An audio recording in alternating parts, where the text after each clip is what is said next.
Drama के starting में शक्ति को दिखाया जाता है जो कि बैठा बैठा मुरमुरे खा रहा होता है।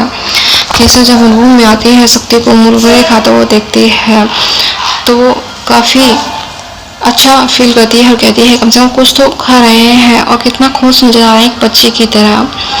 केसर आती है और कहती है आपको मुरमुरे खाने में बहुत पसंद है क्या? तभी वो कहता है हाँ क्यों, तुमको खाना है तो तुम भी खा लो। तभी केसर कहती है नहीं मुझे नहीं खाने, आप ही खाइए।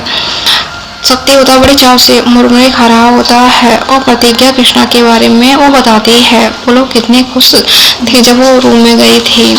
शक्ति कहता है वो लोग खुश हैं तो इसमें तुम्हें इतना परेशान होने की क्या जरूरत है, तो मुझे पूरा यकीन है तुम किसी को कोई खुशी नहीं देख सकती हो। केसर को बहुत बुरा लगता है उसकी बातों को सुनकर, टाल देती थी सारी बातों को। जब से उसका बच्चा उसकी लाइफ से गया तो उससे छोटी छोटी बातें बुरी लग जाती हैं। तो कैसे कहती है आप ऐसा क्यों कह रहे हैं कि मैं किसी को खुशी नहीं दे सकती, मैंने हमेशा सभी को खुश रखने की कोशिश की है। शक्ति ये कहता है अगर तुम किसी को भी खुश कर रखने की कोशिश की होती तो आज तुम यहाँ पर नहीं बैठी हुई होती। केसर को ऐसी बुरी बातें सुनाता है और केसर के ऊपर सारी मुरमुरे डालना शुरू कर देता है। केसर शक्ति की इन हरकतों को देखती है तो काफी दुखी और परेशान हो जाती है। शक्ति वहां से चला जाता है तभी केसर सोचने जाती है मैं इस घर के बारे में कितना भी अच्छा सोचूं और कितना भी अच्छा करूं पर किसी को मेरी वैल्यू नहीं है इस घर में। अब सीन शिफ्ट होता है जहाँ पर हॉस्पिटल के सीन को दिखाया जाता है। कोमल आदर्श का बहुत ही ख्याल रख रही होती है, इतने में कृष्णा और प्रतिज्ञा आ जाते हैं। कृष्णा कहता है आदर्श भाई आप ठीक तो हो ना? तभी आदर्श कहता है जी भाई बिल्कुल ठीक हूँ, आइए बैठिए ना। सभी घर वाले कृष्णा और प्रतिज्ञा को देखकर काफी खुश हो रहे होते हैं। प्रतिज्ञा कहती है मम्मी भैया ठीक तो है ना? तभी बताती है तुम्हारे भैया आप ठीक हैं और पहले से अच्छा रिकवर किया है उन्होंने, वो सभी ठीक हो जाएंगे, बिल्कुल भी चिंता मत करो। तभी कोमल कहती है चिंता की तो बात है अम्मा जी, जब तो आदर्श ठीक नहीं हो जाते और जिस इंसान ने आदर्श को इस हालत में पहुंचाया है मैं बिल्कुल उस इंसान को छोड़ने वाली नहीं हूँ। बाबा से कहकर कहीं ना कहीं से उस इंसान को दिलवाने वाली हूँ और आदर्श की ऐसी हालत की है बच नहीं सकता। कृष्णा कहता है तुम बिल्कुल चिंता मत करो, तुम्हारा भाई भी जिंदा है और तुम्हारे पति को कुछ भी नहीं होने देगा। और जहाँ तक उस गुंडे की बात रही तो आदर्श को इस हालत में पहुँचाने वाला जिंदा नहीं बचेगा, उसने हमारी फैमिली से पंगा लिया है। सब कृष्णा को बुलाते हैं और कहते हैं कृष्णा बाबू मुझे आपसे कुछ बातें करनी है। तभी वो कहता है हाँ बाबा कीजिए ना, आपको पूछने की जरूरत नहीं है, आपको जो बात करनी है मुझसे कर सकते हैं बेझिझक। तभी कहते हैं क्या मेरी बेटी आप लोगों को खुश नहीं रखवा रही है, अपने बड़ों का मान सम्मान नहीं करती, कोई ऐसी घर में बात हुई है क्या? तभी कहता है बाबूजी ऐसा कुछ भी नहीं है जैसा आप सोच रहे हैं, घर में सभी ठीक है, क्यों क्या हुआ?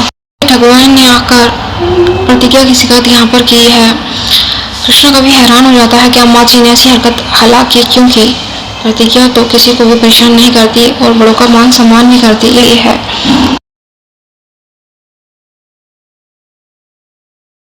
स्टार्टिंग में ठकुराइन को देखा जाता है। ठकुराइन जब हॉस्पिटल से लौट कर आती है तो उनका दिमाग काफी गर्म होता है।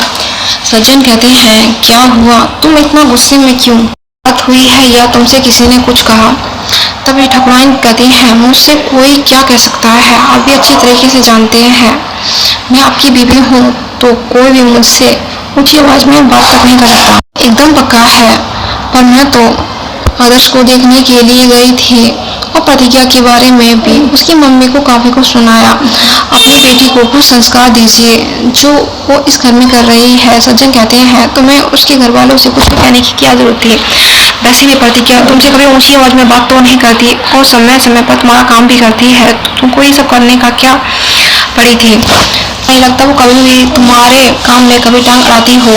तभी ठकुराइन कहती है आप नहीं जानते उसने कृष्णा को मेरे खिलाफ ले लूंगी।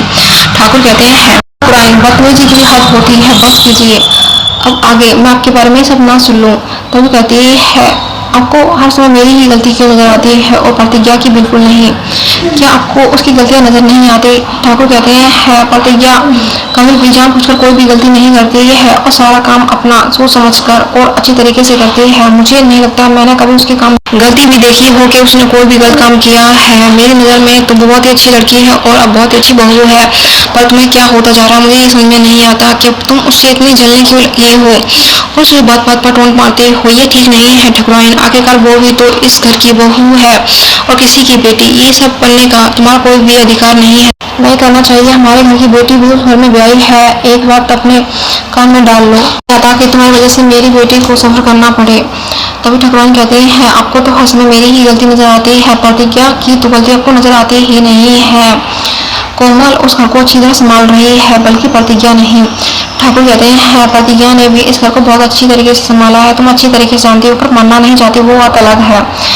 इस एपिसोड को फुल वॉच करना चाहते हैं जियो हॉटस्टार या स्टार प्लस पर जाकर फुल वॉच कर लीजिए।